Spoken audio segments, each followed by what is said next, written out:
All right, all right, all right. Welcome to Warrior Week Parables from the Pit. My guest this week is my friend and my brother, Chad Homerville from Warrior Week 58. Eight, yeah. I always thought you were 55, but I think recently I asked you this question, and you course corrected from 55 to 58, and that's what I remember. Was I dreaming, or you did actually No, no, I actually did 58. Okay. No, but was I dreaming that I asked you? I said 55, and then you course corrected, told me 58 last week. Yes. No, that really happened in a Okay. So war. no deja vu. This is not fucking deja vu. All right. Welcome to the call. Chad, what brought you to the gates of Warrior? Like, what brought you into this game, man? Yeah. Even like prior to Warrior Week, like literally what pulled you inside of this conversation that we're having today?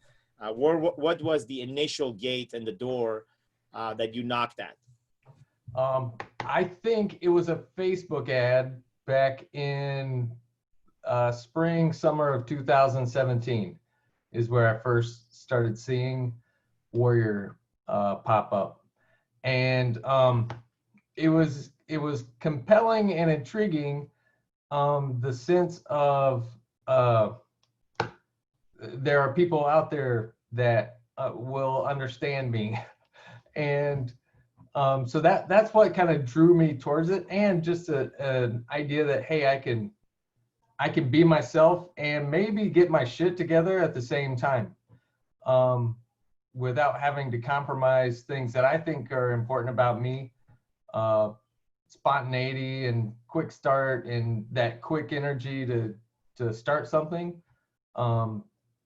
But realizing that I needed to rein that in, and also a lot of energy, the passion that comes with anger. I didn't want to lose that. I thought there was something valuable to that, but I knew that I couldn't hurt my family by letting that have free reign. So I think that's what intrigued me about Warrior, is the possibility that life might exist. Beautiful. And so you come in, then what brought you to Warrior Week? So I insisted on you guys having to tell me no. I just was like, I'm gonna keep knocking on that door and make them say no to me. So I think I went to WarriorCon in 2017, and it was no, not yet. And then it was 2018. I think I talked to you on the phone in 2018, and you were like, no, you're not ready yet. And then I got one last shot at it. Coach Kevin called in or put out a bulletin in 2019, right before Warrior 58 got organized. And I'm like, this is it. I'm good. This is my shot. It's now or never. And so yeah, I got accepted into the crew that did Warrior 58, and yeah, it was 2 years of yep, you're not ready, and then I wasn't, frankly.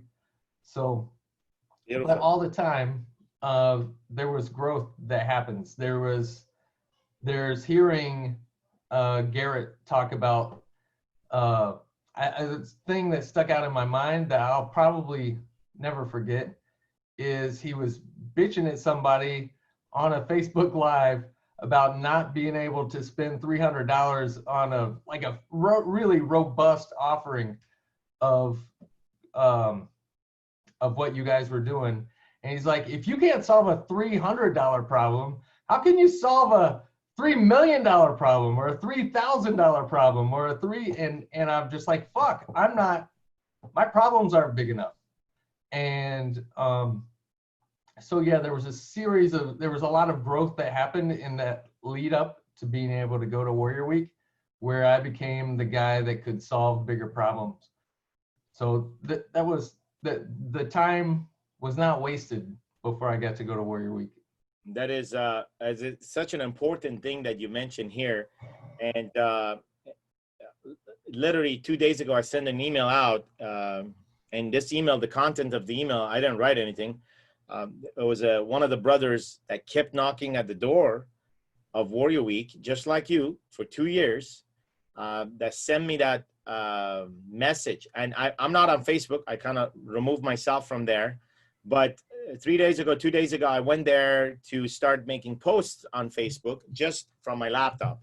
And the announcements of Warrior Week Plus, we are in the 5th round right now of Warrior Week Plus experience. And so, which is the whole brand new virtual Warrior Week experience, over 120 graduates so far, and it's incredible. And Ed sends me this message. He's from Australia, and he's like, Coach Sam, you know, I did this stack, and the voice spoke to me, and then I start reading the stack, and it smacks, like, literally it was such a beautiful writing that I felt called and compelled to just grab it as is and say, hey man, just read this. And I sent it to about 190 guys inside of the Warriors journey. And the call to action was come to Warrior Week if you feel this. But it was exactly what you said. The title of the stack, which is one of his lessons and revelation, is that we do not serve a small God, yet we play small all the time. And this is exactly the concept that you're talking about, is that we get stuck in solving these so small problems, $300 problems, sometimes $150 problem. And yet the nature of who we are is meant to solve $3 billion fucking problems, right? $3 trillion fucking problems. Why not? There are humans that are solving $3 trillion problems right now. There are other men that are solving $3 billion problems right now, 3 million, 3,000. So if they're able to do it, they have 2 arms and 2 legs and 1 heart and 1 head, then that is the exact manifestation that I can do that too. Now, circumstances, grace, and gifts, and talents, and skills, all that play a role. I'm not saying we're all fucking equal, because we're not. That's a misperception that everybody wants to put you inside of the box. Well, you know, we're all equal. We're all children of God. From that context, yes, we're all child of God. Yes, clear. And truly, you're not really a child of God until you haven't passed the narrow gate. So you can call yourself a child of God, but the question is, have you passed the narrow gate? Whatever that narrow gate is in your life for you. It's an experience. It's a dialogue. It's a conversation. It's like a counter experience, an encounter that is taking place between you and God.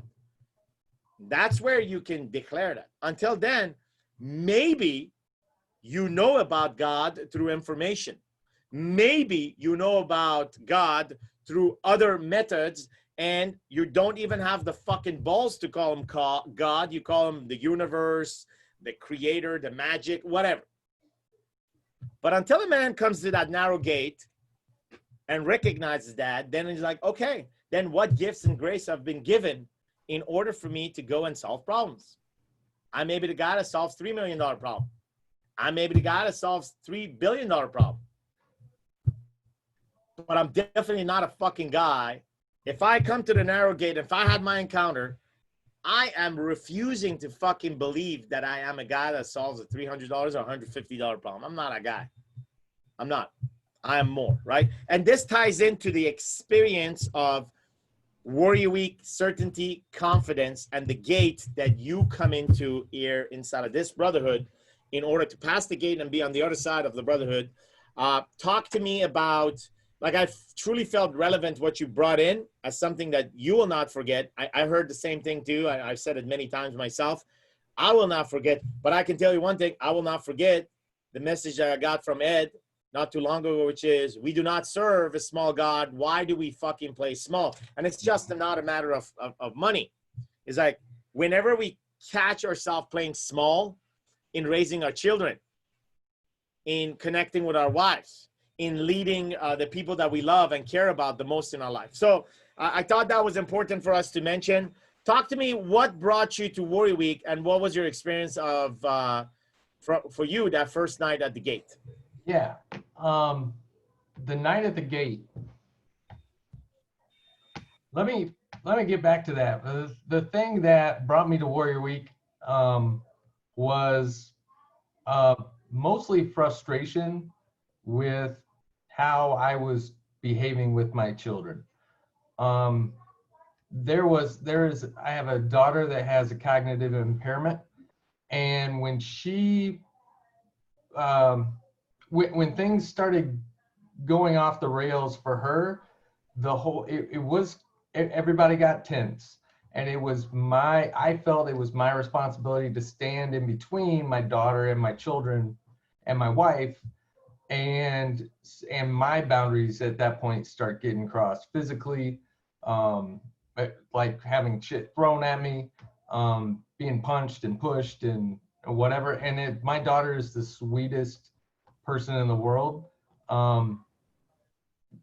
You believe me because you know me, but if I told these stories to other people, they like, no, Tessera would never do anything like that. They just wouldn't believe it. And I don't know if it was me, if I was a source of if I was a trigger for her, or if we just had a relationship, but I wasn't comfortable with how physical things got with my daughter, how beyond my personal boundaries I went to stop Tessera from hurting other people in my home. So that was a big one. That scared the shit out of me. It had repercussions, like legally, it could have been financially, it could have broken my family apart. So that was probably the biggest one. The other thing was, I knew that my business had more in it than what I was seeing, and I didn't know how to get there. And I didn't know how to develop a team. I didn't know how to accept the challenges. I didn't know how to structure myself and my personal life so that I could reach more in my business. And I was frustrated with that.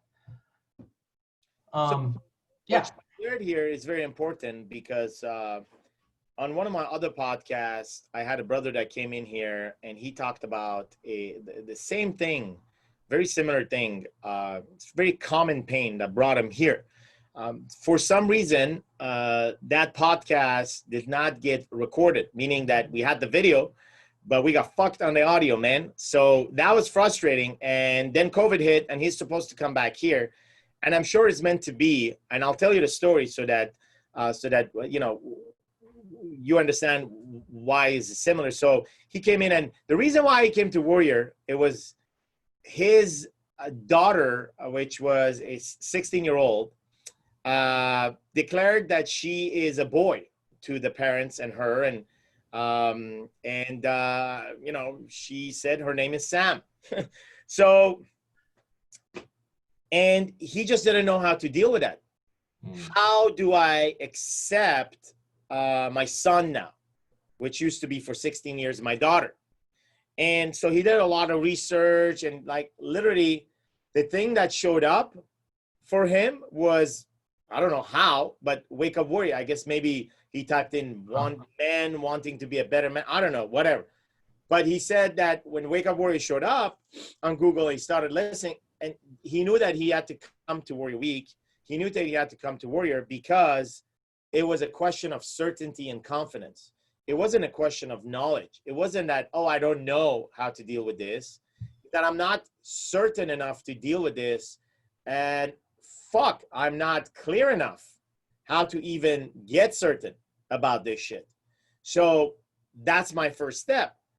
And he came to Warrior, and he got that confidence and certainty through that experience, which is basically a reflection of who he is and what he has and what he gets to do rather than, you know, what he has to do. And that changed everything for him, very similar to yours. And he went back, and he was now the father that he got to be for his daughter, not that he had to be. Mm-hmm. And that changed the game, right?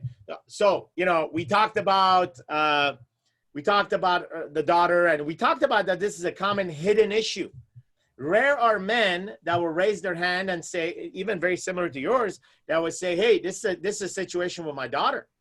Right? Mm-hmm. Whether she's facing the situation that she's facing right now with you, or whether there's a change in, you know, her psychology and like wanting to be a boy.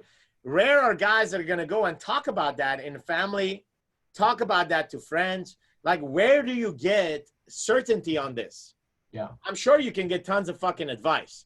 because every Yep. Tom, Dick, and Harry will give you an advice because they don't have that problem. So Mhm. what they're thinking in their mind is like, God damn, I feel good that I don't have this problem. So let me make myself feel even better by telling this guy some advice. Because what I'm saying is just like a soundboard. I'm hearing it. And what it says to me is like, wow, I don't have this problem. So I really feel good. Bro, I'm here for you, man. I'll listen to you for 2 hours. Mhm. They're not really here for you. They're here for themselves, listening to themselves back and recognizing they don't have this problem and they're happy. They feel superior for some extent. They feel taller than you that have this problem. And some of these people don't even recognize that. They truly think they're helping, but they're not, because they're advising from a problem that they aren't experiencing, and therefore their advice is nothing but feel good conversations for themselves. And in the midst of it, you may benefit from it, but truly, it doesn't give you certainty and power. So the reason why it didn't get recorded, it's probably maybe Sam needs to be here too. And that's what I shared with him and say, hey, maybe it wasn't just you telling the story. Since she was the originator of this story, maybe she needed to be too. So the same thing for you. This is getting recorded, so we're not going to get fucked, that's for sure. But there's an opportunity to come back here live one day, Chad, with your daughter. And I would love that, right? I would love to see that and that dialogue to take place whenever the time is meant for that to take place. So I did want to share that with you. You come in to Warrior Week. You decide to come in. Talk to me about the first night and the experience of the pit. This is Parables from the Pit. What did you experience that night, my friend? So that first night, I ended the night still deceived, by myself, and there's a sense of control that I had the whole time. I can handle this, whatever's going to happen. I got it. I'm not intimidated. I've memorized what I need to memorize. I can regurgitate what I need to regurgitate. I've been fucked with before. I know how this goes. And physically, I'm not in as bad a shape as the guy next to me. So at the end of the night, I think it's the end of this night, we end up in the garage across the street from the hotel. Yeah. And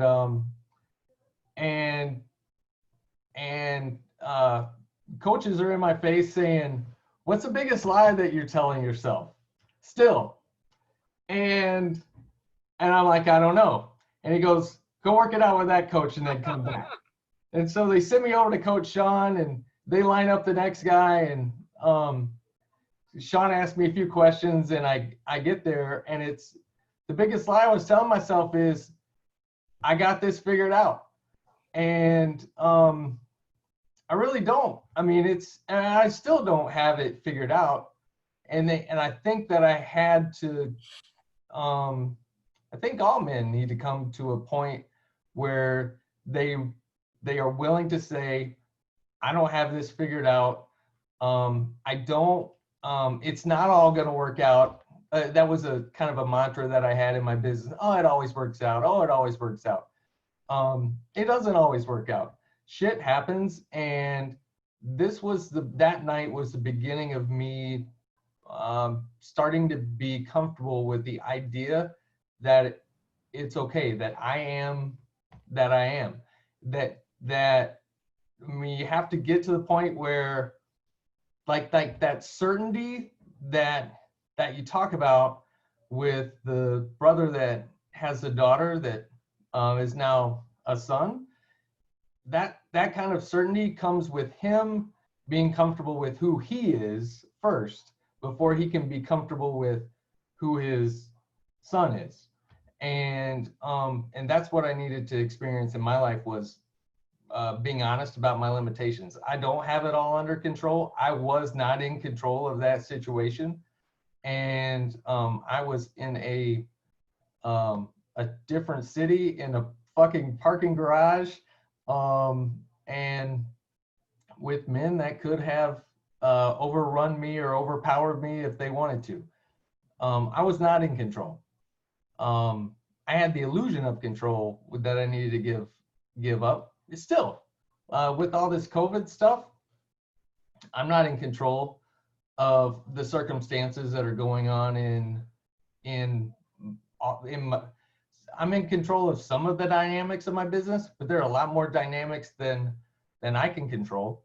I just need to be comfortable with who I am as a boss, as a somebody that serves clients. But that starts with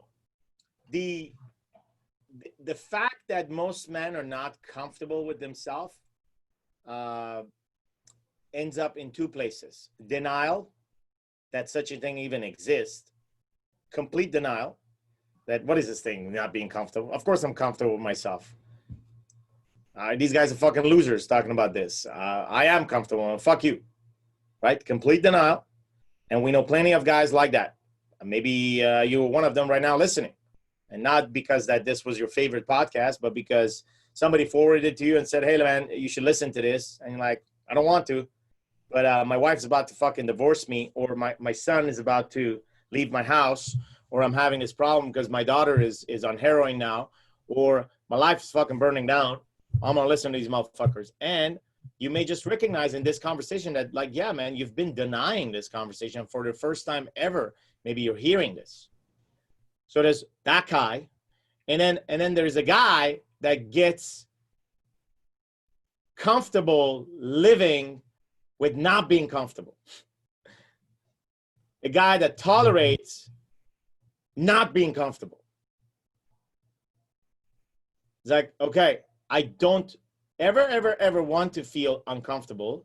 So I'm going to stay in a comfort zone, and I'm going to limit myself, and I'm going to tolerate some shit, and I'm not going to give myself permission to want more, because the minute I want more, I'm going to be forced to feel uncomfortable, and I don't want to feel uncomfortable. So I'm not going to be wanting more, and I'm going to become a slave. Slave to my marriage, slave to my children, slave to my business, slave to other men, slave to my government, slave to fucking the world. So I'm going to self-imprison myself in a solitary called my own fucking pit, because the minute I would want to want more is the minute that I have to get ready to become uncomfortable. So those are the two categories of men. I used to be one. I used to be the self-solitary guy. And I used to be the denial guy too for years. Fuck you, man. You're not going to tell me how to fucking run my marriage. Bro, if another man tells me what to do with my wife and how to do it, like, that means like I'm weak. That means I'm a weak man. I'm a fucking pussy. What are these guys? They think they're warriors. Fuck you, man. You're not a warrior. I'm a warrior. I've been to war. I've done karate. I'm a black belt in jiu-jitsu. You guys don't know shit about being warrior. They'll just find the angle to deny. And then there's the guy that kind of doesn't deny, but deny its potential, deny its desire to want more. And ultimately, the two categories come across a message one day that, fuck, man, I've been denying that shit. Or, fuck, man, I've been locking myself up in a self-imprisonment, a solitary of fucking slavery and comfort. The solitary of fucking comfort is where I fucking imprison myself. I literally have the keys, but I throw it away.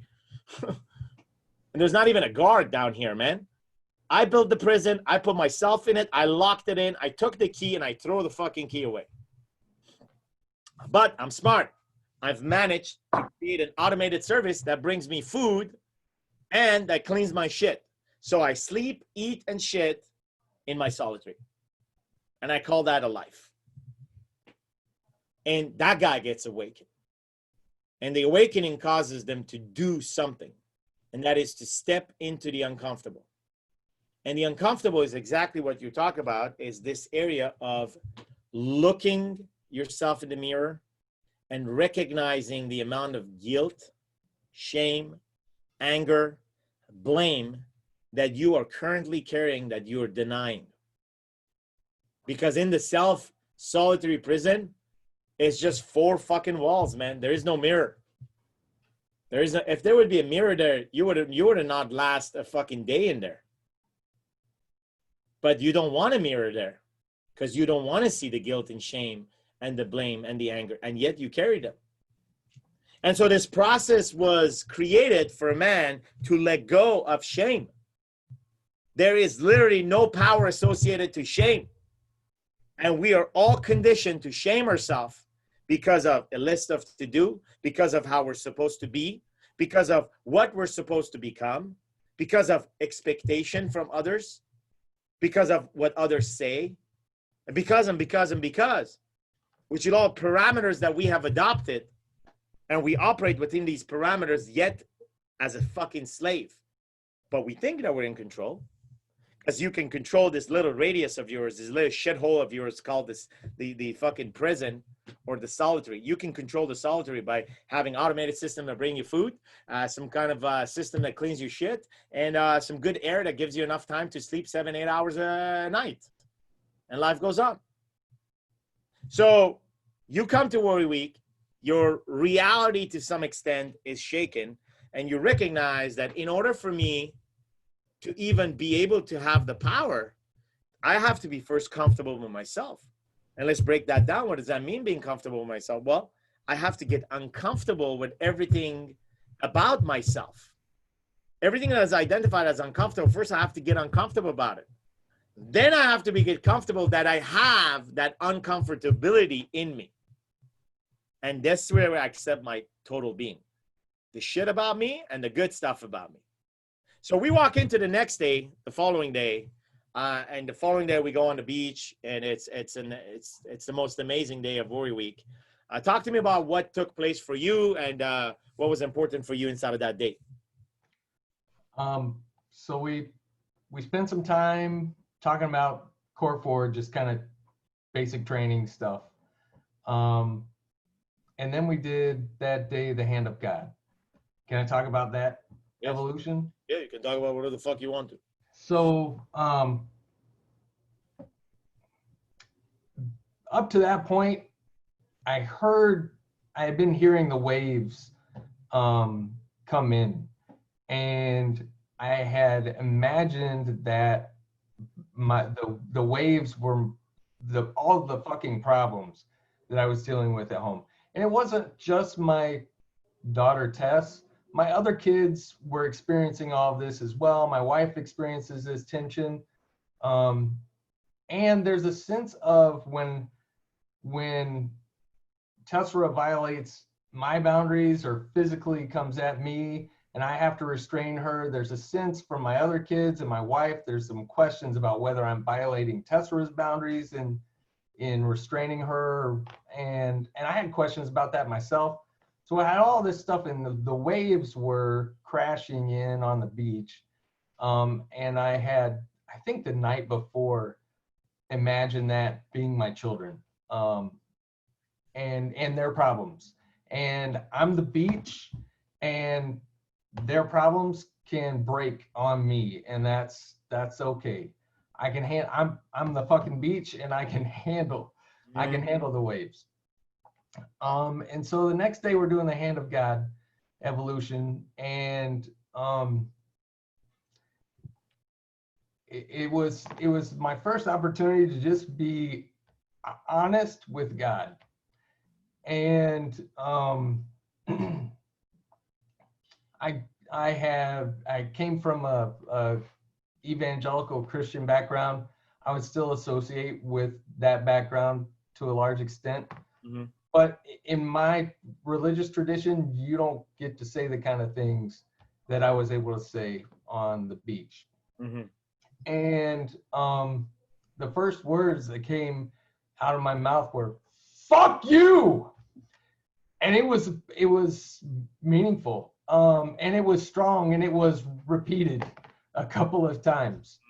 And it's really why me was the thing. Why did you give such a complicated, special, beautiful child to me to try to handle and manage?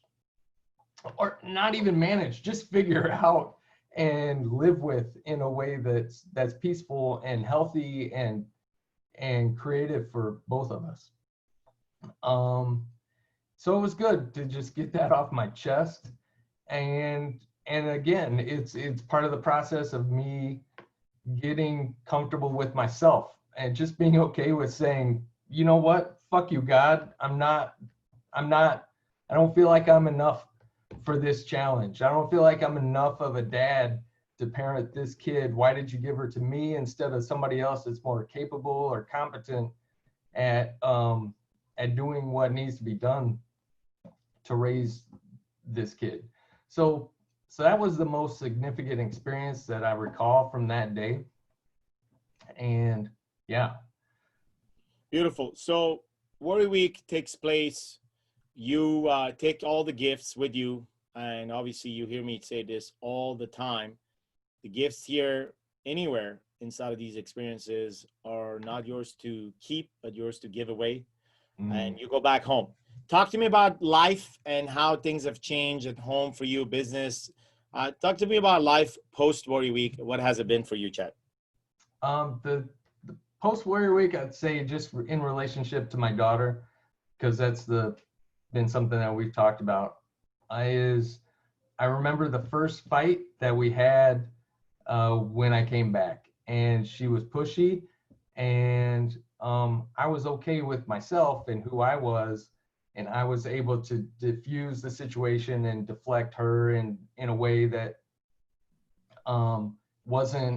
didn't require violence to her or restraint or anything. It was just it was the kind of parenting that I wanted to do and the creativity that I wanted to bring to those situations.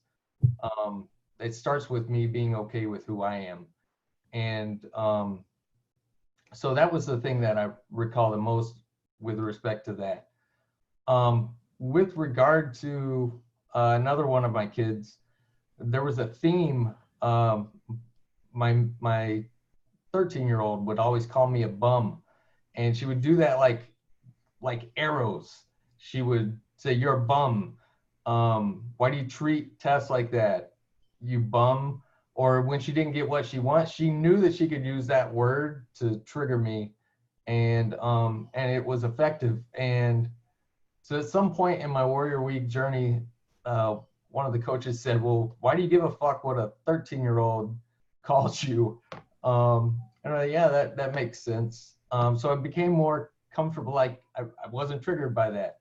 My relationship with all of my kids, but those two daughters especially, has been I don't want to say transformed. It's evolved, and it's healthier. Or to me, it's healthier. It's got more love. It's got less violence. It still has anger, and it still has a lot of the energy that it had before, but it's got it in ways that are more constructive.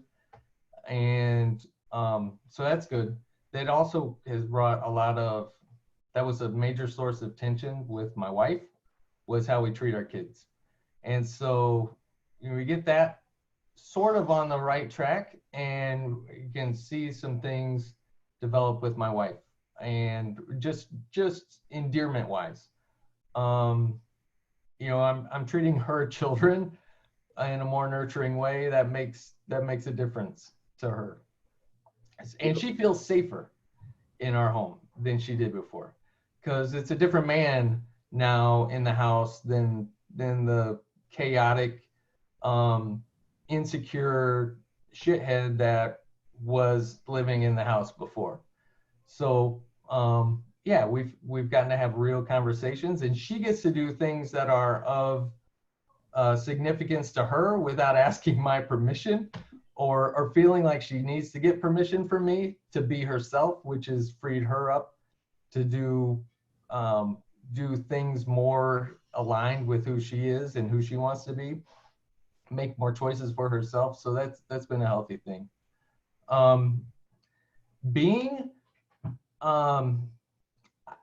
It's a real journey for me. I was not happy at church, And but I felt like it was important to me for my children, my family, to have a spiritual tradition and a community to be connected to.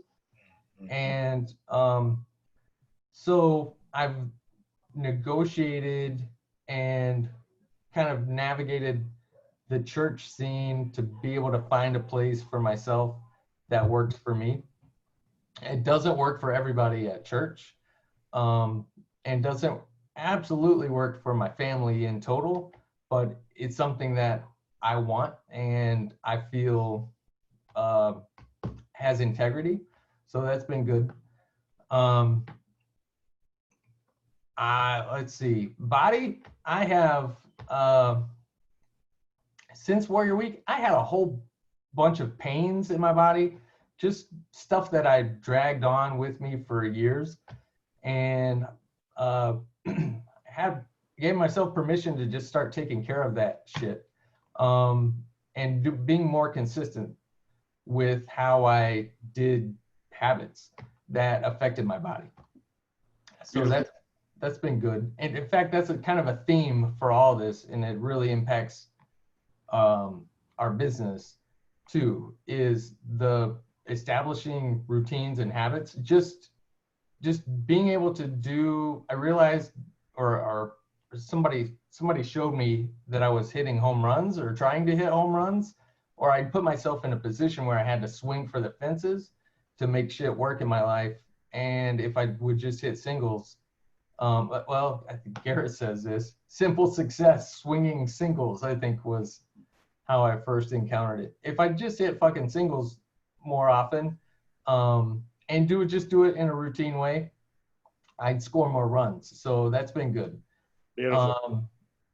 And then in business, I don't have the exact measurements, but we've gone from, we've doubled our business.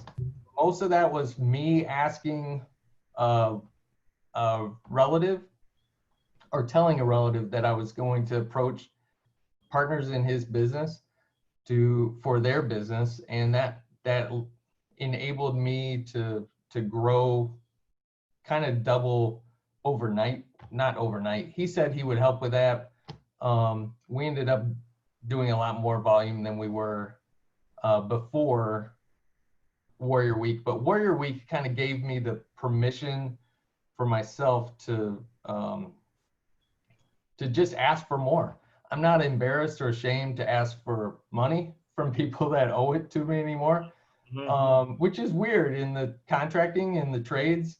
People are weird about that. They don't like to ask for money that's owed to them. Because they're afraid they're not going to get the next business. Yeah, that's it. And that's how I felt. So I feel better about that. I feel better about asking for down payments for customers that I'm kind of unsure about or think might be shaky. I've been able to do a lot to protect my business and grow it in a way that is sustainable, by adding some staff in the office, by getting my wife out of the business. That has been effective for me. I don't know if it works for everybody, but getting her out kind of clear, like makes our agendas more clear. So we're not talking business really at work. The only time that we talk about money is, does she have enough in our personal account to handle what she needs to, and am I taking home enough, kind of thing. So that gives her some sense of security and certainty about that. Beautiful. If you would, Chad, if you would just like talk to Chad post Warrior Week, or post being exposed to the experience of Warrior, if you would just talk to that guy, right? That guy that has similar problems or challenges that you had inside of, your relationship with your kids, and as well as your wife, same challenges that you had in business, same challenges that you had physically and spiritually, right? The confined space created spiritually by religious organizations, which, from a structured perspective, you can be grateful for, but when you feel boxed in, and again, they're not doing it to you, you're doing it to yourself. When you box yourself in and don't allow yourself to expand spiritually, develop your spirituality, have encounters, have a dialogue, be comfortable in an uncomfortable dialogue, whether it's with yourself, with your wife, with your children, with God. Like if you have a message for a guy that is stuck currently in its relationship with his kids, relationship with his wife, relationship with his clients, relationship with his business partner, relationship with his strategic partner in his business, relationship with God, relationship with his body, right? Because it's all about relationships. If there's a guy that's paralyzed and is not having conversations he needs to have, because a lot of those conversations are going to be uncomfortable. If there's a guy like that you can identify, AKA Chad back in the days, what would you say to that guy? Like literally, if that motherfucker right now is tuned in and is listening, and right now he's like a German Shepherd where his ears are just all up right now because this is his fucking moment to receive. Maybe this guy is not receiving it from me. Maybe he's not receiving it from Garrett. Maybe he hasn't received it yet. But maybe through you, you can call him because you were him once and you knew him. What would you say? I would tell him that I would tell him not to quit. I would tell him that he needs brothers to show him the thing, or to help him see, to guide him to the things that he can't see for himself. And that the answers are that he has access to the answers. You just can't quit. It's hard to see in the fog of what he's dealing with, and that he's not alone. That there are he doesn't have to. He's not going to solve his problems carrying around by feeling bad about himself or what he's done. He's not going to solve his problems with his daughter by acting better for a time. He doesn't get rid of the baggage of the shit that he did before. He's going to keep carrying that around with him, and he needs to find a place to let that go, and Warrior Week could be that place for him. Beautiful. Well, you heard it, man. And if your next step is simply act upon the words that you've ever heard. It's not my words, or maybe it was my words, but it's Chad's words right now. And if this is the one that has you move, well, the next step is to act. And the way to act here is that you go to warriorweek.com/plus, PLUS. And that is the new Warrior Week experience, the new virtual Warrior Week experience, 2-day experience. You get to have that experience from where you are. You don't get to travel. It's a fraction of the cost of what Chad and so many other people paid, and is as effective as our live events. Tremendous amount of changes in people. You can learn more about it. You can apply there, and hopefully we'll have you on the interview days from, if not hours from the time you're listening to this conversation. That's how fucking fast shit moves around here. So if you're ready to move, we're ready to fucking move. Gentlemen, thank you for tuning in to this podcast. There are a couple of things here that you can check. You can check warriorweeknow.com, which is all the series of the podcast and the videos that we have. Over 150 guys right now that you can tune in and listen to. There is warriorweek.com/plus, which is the experience of Warrior Week. And that's the gate to the Brotherhood. There are so many other things here that we do inside of the Brotherhood. There is the War Rooms experience, which Chad is part of right now.